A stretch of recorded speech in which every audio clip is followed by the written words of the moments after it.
Evli insanlarla münasibətdə olan xanımlar diqqətlə dinləsin. Əzizim, sən onun heç vaxt həyatının qadını ola bilməyəcəksən. Çünki sən onun üçün sadəcə əvəz edici bir variantsan. Təcili yardım kimi düşün.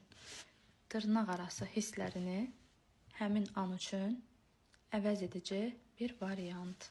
O ailəsindən heç bir zaman getməyəcək. Hətta and içsə belə 98% yalandır.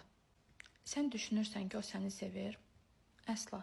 O nə səni, nə də öz həyat yoldaşını sevir. Onun sevdiyi tək insan özüdür. Çünki səni sevsəydi, səni heç zaman kölgədə saxlamazdı. Çünki əsl sevən kişilər sevdiyini açıq şəkildə ifadə edir. Həyat yoldaşını da sevsəydi, ona qarşı bu hərəkət etməzdi. Sən sadəcə onun evdə tapa bilmədiyi hisslərin yeganə mənbəyisən. Sadəcə özünü məhv edirsən. İçində yığılıb qalmış inciklik, küskünlük, o qədər hisslər olur ki, niyə ən birinci məni seçmir? Sualı hər zaman sənin içində bir yığıntıya səbəb olur. Ən gözəl illərini və öz taleyini məhv edirsən.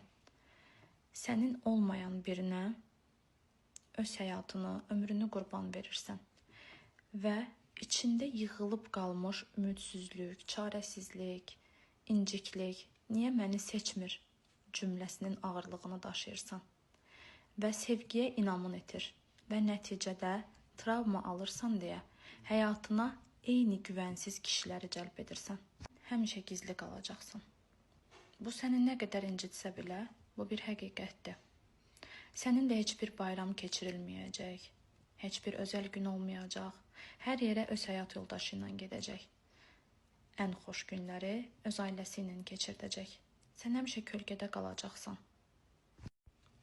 Sən varsan, amma eyni zamanda yoxsan. Bunun səni nə qədər yıxdığının fərqindəsən. O sənə çox vədlər verəcək. İndi gözləyək, hələ ki zamanı deyil. Anam xəstədir. Evdəkilərə bu vəziyyəti izah eləyə bilmirəm. Uşaqlarıma yazığım gəlir. Onları valideynsiz, ailəsiz böyütmək istəmirəm. Kimi cümlələr eşidəcəksən. Biraz da səbr elə, uşaqlar böyüsün, hər şey yaxşı olacaq. Kimi cümlələr çox eşidəcəksən. Bütün bu münasibətlər səni dəyərsizləşdirir və daim özünü sübut etmə məcburiyyətində hiss edirsən.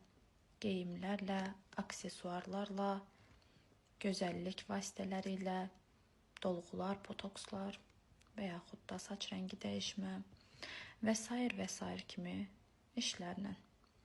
Amma heç biri sənin içindəki o duyğunu tatmin etmir. Özünü təsdiqləməyə çalışırsan. Səbrinlə, davranışınla, geyiminlə, səs tonunla. Və sən içində özün də qəbul etmədiyin bir vəziyyətə düşürsən.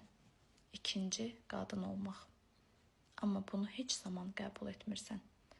Əslində özün də bilirsən ki, axtardığın sevgi deyil, qırıntılardır.